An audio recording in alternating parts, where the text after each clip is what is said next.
I'm an undergraduate university student, but I'm taking on this second year art history course, which is focused on the Renaissance, Italian Renaissance. I love it. I love it. And I think this is where I want to head for my, I want to do my honours in art history, but I think I want to go for a PhD. Okay. Let's get into it. I need to do really well in this exam. It's worth 45% of my grade for this semester. And there's 25 artworks I need to learn for a slide test and to write about them like on the spot on Tuesday. It is Sunday afternoon. I have been studying and I've been doing this in my own unique way. Like I have printouts of all the artworks we're responsible for, and I've put really funny notes on them so I can remember some of them. Let me try and find an example. I think we should run through them together. Okay. I'm in bed. I'm always in bed. This is a really small apartment and there's not a lot of room, so I like to stay in bed. Right, where was I? More than 25 paintings need to be memorized. But they're Renaissance. We're talking about a transition from the Byzantine era through to the Renaissance, through to the High Renaissance. And there's a handful of well-known masters we're studying. But we've also got to understand that most of these works are biblical.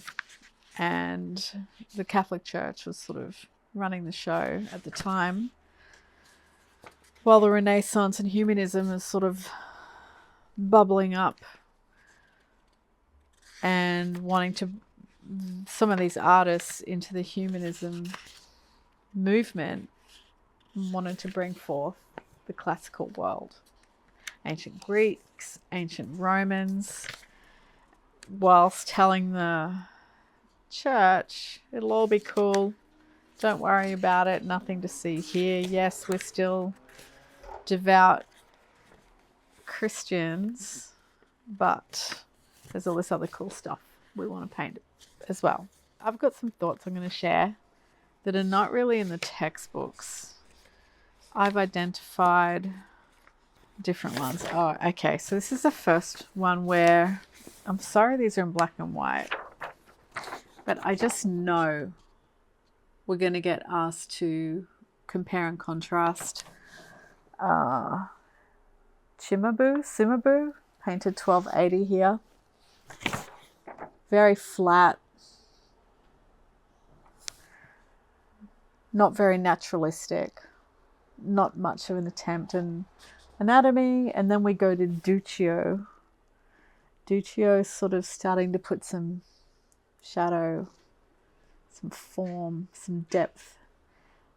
And Duccio painted the Maesta. The Maesta is actually where we see the Virgin Mary and baby Jesus or the Christ on a throne, on her knee. I didn't know that the Maesta was a thing that was repeated, just like the Last Supper is a thing that was repeated, so is the Maesta. So we've got this 14th century work by Duccio. The 14th century in Italian Renaissance is called the Trecento, which is cool. All the works are on tempera, which is a paint that's sort of mixed in with egg yolk. You got to work really fast, as you can imagine. It dries really quick.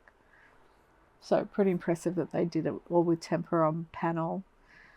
And then Giotto, 1305. I've written here Giotto, so I remember who's who. Really starts to bring home the depth and the shadows. So we see that Giotto is starting to break through on this style of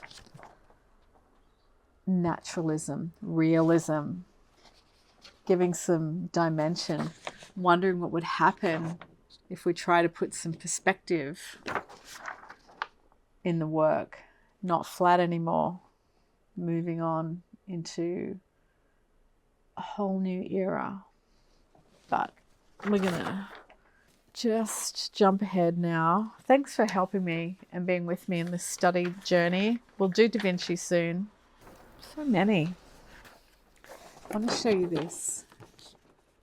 I think I'll put the better coloured versions up on the screen too. Giotto. This is a fresco. It's called Meeting at the Golden Gate. It is in the Scrovegni Chapel. Scrovegni is Enrico Scrovegni is the patron. And he had this whole chapel painted inside by Giotto to ingratiate himself with the church, because he was worried about going to hell for usury.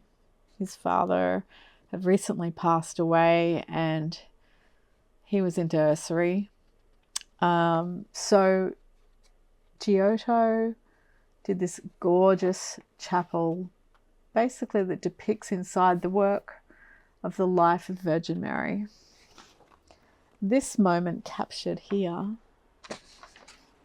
shows the Golden Gate in the city of Jerusalem, and it's Mary's parents. And it is actually famous for being the very first kiss that we see depicted like this. 1306, so the Trecento. Giotto almost says goodbye to the Byzantine style in this painting, because he's also doing something where he's giving individual faces to the people and facial expressions that we can identify. And honestly, this kiss here, because they've just realized they're expecting baby Mary, they're stoked. This is like high-grade intimacy for the day. Anyway, this is in the Arena Chapel. And the chapel is one for the girls, by the way, with Mary. And this cycle of the life of Virgin Mary by Giotto is something I need to learn inside out.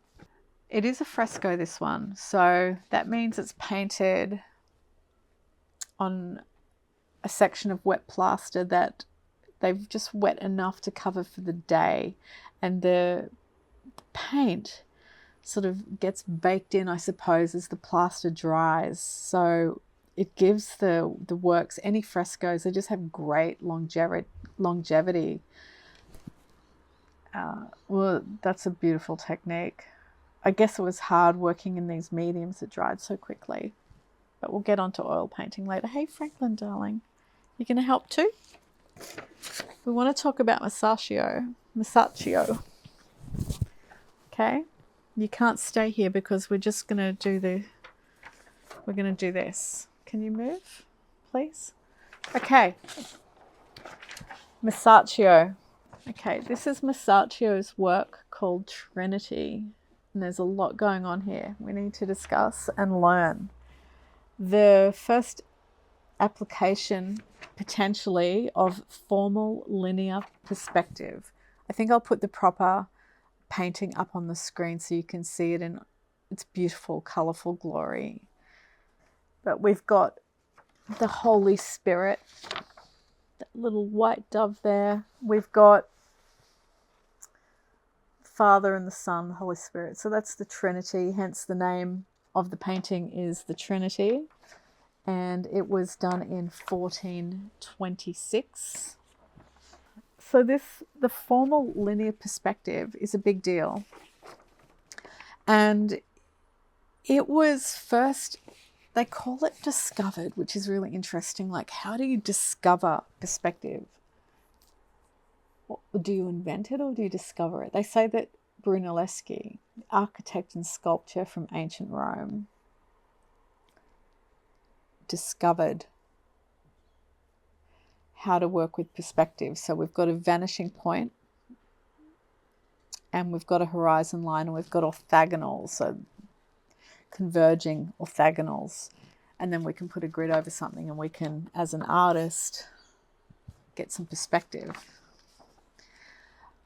Ben Alberti, who was in Masaccio's time, or maybe a bit before, he put together a publication on painting for artists where he promotes this idea of linear perspective. For the first time, we see it as easy to access information, and it rocks the artist's world. And it's basically any time from then on that Alberti completes his experiments, publishes his results, and proves this linear perspective technique, I suppose, of how to do your single vanishing point.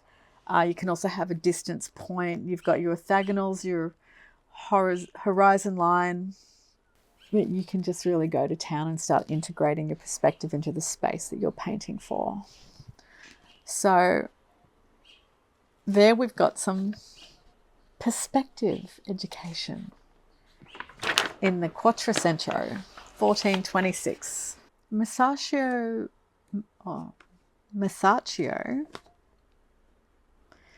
did what they would call a cycle, like a series of work in the Brunelleschi Chapel in Florence. Brunelleschi Chapel in Florence. And it's also done in fresco.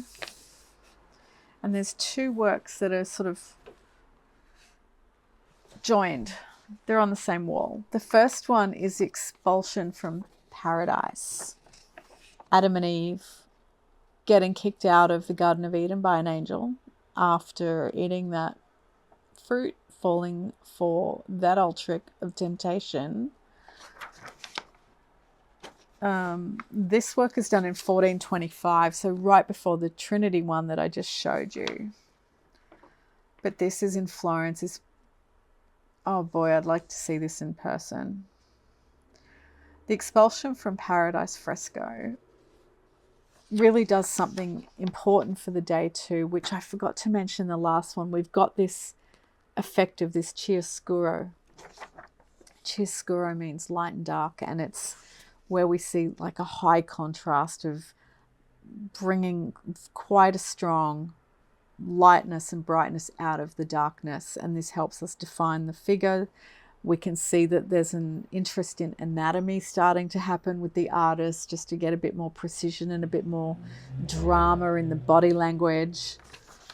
Facial expressions, like you don't really see that preceding this painting. We didn't get a lot of facial expressions until now happening in this realism and this naturalism. Strong interest in anatomy.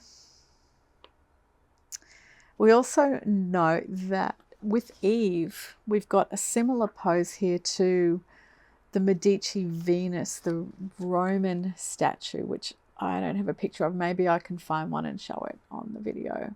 But we can see that we're starting to get some further inspiration from classical Roman sculpture.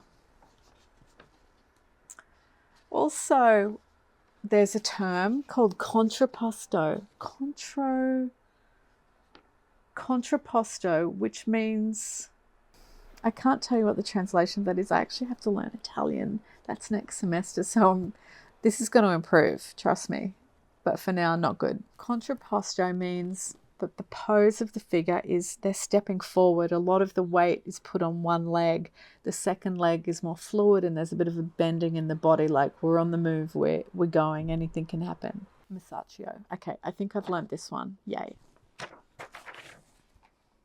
Next to the expulsion from paradise on that same chapel wall is this piece by Masaccio. And this one is called the tribute money. And this one messes up people because it's sort of, for the first time, showing a sequence of events in one artwork. But we're not reading left to right. We sort of go middle, left, right. So what's happening here? It's a little story from the Bible. This is so funny. It's so embarrassing. I've simplified this so much. But it says, Jesus is like, hey, Peter, go find money in the fish's mouth. We need to pay tax to this guy, the guy. So Peter goes to the edge of the water and it's like, hey, this fish has money in its mouth. This is a miracle. Then the money is used here. Jesus pays the tax collector guy and he says, here's your tax. Go buy some pants, dude. Okay, so this fresco is in Florence, the Santa Maria del Carmen. Patron is Felice Brancacci. He's a silk merchant. I really need to be able to pronounce this guy's name. The whole cycle in this chapel is the life of Saint Peter. This new style, they actually call it continuous narrative in the art history world, meaning we're telling all of the story on one painting and not necessarily left to right. We also see that the landscape in the background is something of a new thing. We're not seeing a lot of landscape before this time, but this is 1425 and we're really starting to get some perspective happening, more chiaroscuro with the better attention to anatomy, individual faces, facial expression, very naturalistic, the fabrics, the light and shadow, a bit of contrapposto. Very interesting. Not bad, not bad. Here's something you might not know. We're going to look at this one here. This one is the San Giobbe altarpiece, and the work started in 1487. And the artist, please help me. Yeah, it's Giovanni Bellini. I should know that. Oh my goodness. Giovanni Bellini, love him. He is Venetian. He's from Venice. Beautiful, beautiful work. Now he's working in oil. He's one of the first to be working in oil paints. They think that the oil painting started in the Northern Renaissance, the Flemish. Oh no. Loki, get off there, man. Loki, you're crushing my... Loki? Lokes, you're crushing my study papers, mate. Oh boy. Okay. So, this is beautiful. I will put a colour one up on the screen. Oh man, Loki, come on, dude. Okay, now there's a few things going on here. We've got extremely good perspective starting to happen where we see that here in this barrel vaulted ceiling that we're wanting to, when it's in situ, blend into the space that it's been painted within, where it's hung. And also the golden tile work you'll see here is reminiscent of St. Mark's Cathedral. Just beautiful, absolutely stunning. And we've got some symbolism here with the triangles here with the heads. You can draw lines in between these and they form perfect triangles. Here's our maester. And this guy with the arrows is Saint Sebastian. I think he was killed because of his belief in Jesus. And we've got Job. We've got John the Baptist, and we've got St. Francis. St. Francis showing his stigmata, which is the wounds, Jesus' wounds, which we're going to get to in another picture soon, actually. But what I really wanted to show you regarding this humanistic and naturalistic, beautiful piece of work is that all of these saints from different times, different experiences, are having a conversation we can't hear. And there is a term for this, and it's called sacra conversazione. Sacra conversazione. Sacred conversation. I just didn't know that, and now I see examples of this and I love it. I just love this idea. We've got a blending of the architecture into the church of the wall that it's actually been produced for. We've got Chiaroscuro, and that's it. Just show you that other one of Saint Francis, actually, regarding the stigmata. I think this is important that we discuss. Giovanni Bellini, again, the same artist that we just saw the work of with the Sacred Conversation. This is an oil painting again. I will show the colour on the screen too, I think. There is a lot of symbolism in this one. This is oil and tempera on board. It is stunning. It's called Saint Francis in Ecstasy, 1470. So we have Saint Francis of Assisi here. And I love these paintings where we're not really sure what's going on in the painting. We're not really sure of the symbolism. It just leaves room for all this speculation and academic debate. Oh, it's invigorating. I love it. So there's a lot of symbolism here. And what I've noticed is, see, what's going on here is St. Francis would sometimes do these like hermit jaunts, and he'd work in solitude and meditate and pray and do things that saints do.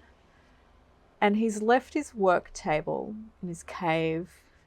His shoes are still under the table. He's kicked his shoes off and suddenly gone and faced the beautiful sun rays from the sky. And you'll see on his work table there's a book that's probably, I guess, a Bible. And there's a skull that's called a memento mori. That is basically, memento mori means remember, you must die, you will die. And it's also, so it's this mortality message that we have to remember. Transience, repentance and knowledge. And we've got a donkey in the field. And I've noticed that there's a straight line going from the donkey's eyes to St. Francis' face to the skull. There's got to be meaning in that. The artist did that on purpose. We also have here an early Renaissance landscape. So being painted in 1470, landscapes were not really done. And we have quite a dramatic landscape here. There's speculation of this location too, of what we're looking at in the background. I think people are probably dedicated a lot of time to deciphering what that means. The biggest talking point about this painting is that we believe St. Francis is experiencing religious ecstasy, and we believe that he may be receiving his stigmata, his wounds in this moment. It's like a moment of enlightenment and connection to God, direct connection. Quattrocento, 1470. Okay, I've learnt that one now too.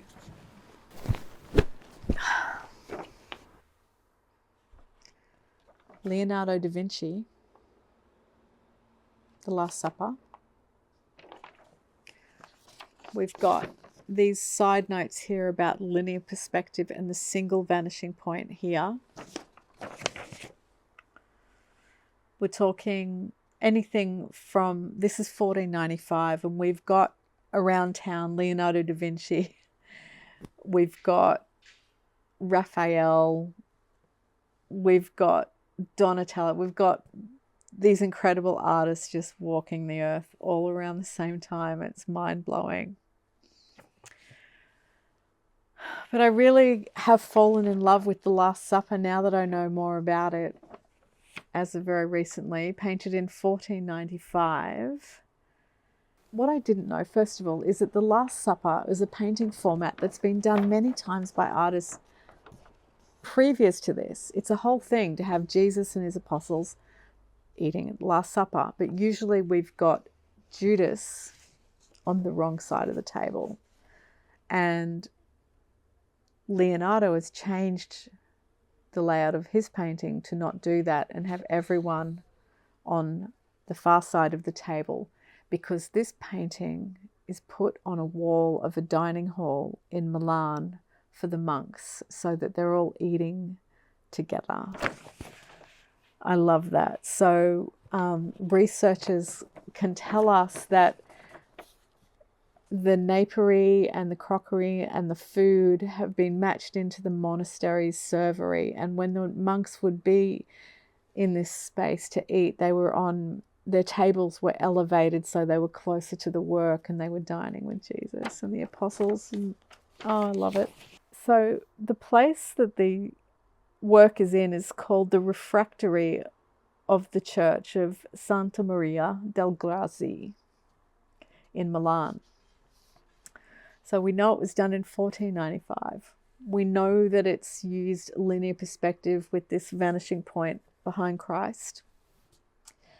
And we know that everyone's all on the one side of the table. So this is a new approach to the composition of the Last Supper, and that monks could dine with Jesus. And it was commissioned by Pope Julius II. So Leonardo da Vinci was a true leader in the Florentine tradition. Now, everyone tells me that this is John, but I think it's Mary. But don't tell my professor. I've been watching too much Da Vinci Code. But it's John. He looks very feminine. Da Vinci's not mucking around when he does anatomy and facial expressions, so I don't know why we think it's a girl, but apparently John always looks more feminine or youthful or beautiful when in the midst of Jesus. It just was the effect that Jesus had on John, but it just looks like Mary. I want it to be Mary.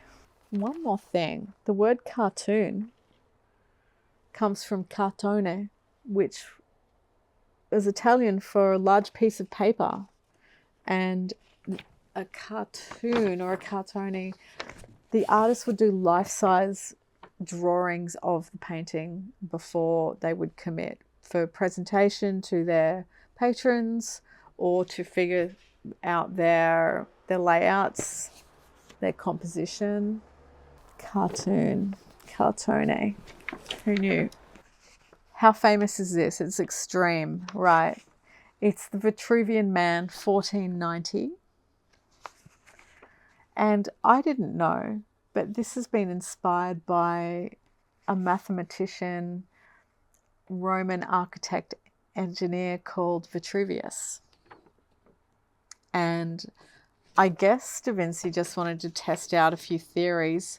And did you know that Da Vinci writes everything in a mirror style, so it's all back to front?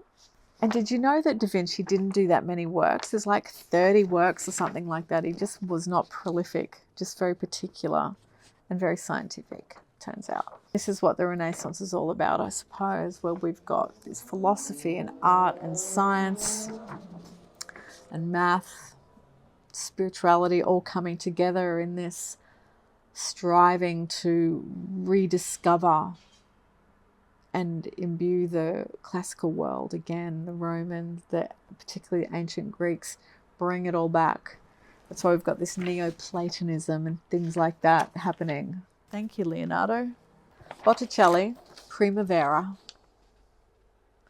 Absolutely stunning piece of work. And let me run through this. We've got, just to have our technical things put down, it's tempera on wood panel, contrapposto. Actually, 7 of the 9 mythical figures are not standing like straight and flat. They're all contrapposto. And we've got Chiaroscuro. We know that our patrons were the Medici family, and we think that the oranges are symbols for the Medici family.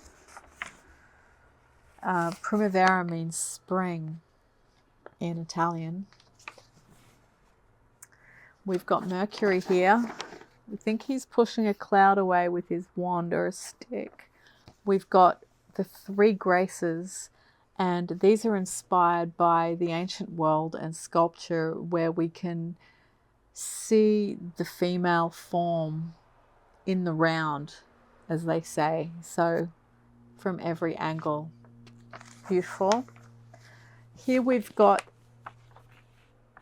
Zephyr abducting Chloris. And we've got Flora sowing seeds. And we've got in the middle Venus. And up top we've got Cupid. And Cupid is Venus's son. Did you know that? And the shape of the forest behind Venus is a bit like a halo shape, or the way that they would paint Mary in the Maestra, where there's always this arc or halo over her head often, or which would either be the architecture of the church, of the, as part of the altarpiece. But here we see that Botticelli is using nature to create this arc over her beautiful head. I read somewhere in my research for this that there's been intense research on the botanical elements, and there's between 150 and 600 species identified in this painting. Can you believe that? That is unreal. Hundreds of plants identified. It was done in 1482. And we have this shallow space. Okay, so perspective has not really been a concern here. I see it more as a theatrical performance on stage, to be honest, but that's not really written anywhere. But it's quite a shallow space we're dealing with, which is quite different to other works getting done at this time. Now, I'm going to show you one more, which I'd sort of forgotten about as a work. I hadn't seen it for a long time, but it's nuts. It's nuts. You know what it is, don't you? It's a triptych, and it was done in 1505 by Hieronymus Bosch. Now, I'll show you the colour one. It is off the charts crazy, especially considering when this was painted. Okay, so it's an oil on board triptych. So that's the closed position, and it's sort of monochromatic, and there's God in the corner too, where he's just separating land and water. He's creating the world out of nothing. And it's before Adam and Eve. And then we open this triptych into this crazy, crazy world. This painting is called The Garden of Earthly Delights, just by the way. And we start here in the Garden of Eden, where we have a young God presenting Eve to Adam, and we see Adam is sort of blushing in the cheeks. Well, you can't on this, but when you refer to the colour one, which I'm sure you will spend quite some time looking at this one, and I'll put links in the thing below so you can have a real close look at this one. It's going to melt your brain. Also, we've got the owl in here. It's like Where's Wally, but like really crazy. You can see owls in it. During this era, owls presented evil. So in the middle, it's like an orgy situation, and there's giant fruit and insects and birds and all sorts of mayhem. And then finally we get to this panel, which is hell, and it's hideous, and it looks like people are sort of being tortured based on their vice, like vanity or gambling or drinking or overindulgence of one thing or another. And some academics have been able to connect the alchemical equipment used of the day into some of these previously unidentified objects used in the painting's landscape, and also this sacred marriage in alchemy of combining, I'm not sure what we call them, marriage, two things together, creating their own effect. Anyway, I cannot do this painting justice. It is very intense, and I urge you to go and have a look for yourself. But we don't know what the painting was originally called, so we call it Earthly Delights now, the Garden of Earthly Delights. And it was, and it kind of still is, a shocking painting. Like back then, considering we believe that Hieronymus Bosch was actually quite a deeply Christian man, went and painted this for his patron. He must have got paid a ton. It's from Madrid, and they haven't cracked the code yet. They're not really sure what it means, so that means maybe you can crack the code because the jury's still out. That's what I love about this one. I think that this, when you look at the colour version, it's all pink. I think that that shows the anatomy of the internal reproductive organs of a woman. It looks like ovaries and a uterus to me, and it's not written anywhere. It doesn't say that anywhere, but that's what I think it is. And I thought I read somewhere that Bosch's wife, she might be a herbalist. Why did I want to say midwife? I don't know. But I feel like there could be a connection to our insides, to alchemy, and then to the outcome of this mad, mad painting. Okay. I have like another 10, but I'm not going to do them now. I think I need a rest. Thank you for joining me on my little art excursion. That was a little bit madcap, and I know I don't always think in a linear way, and it helps me a lot in my study if I can just re-talk and explain things. So you have helped me massively. Thanks for joining me.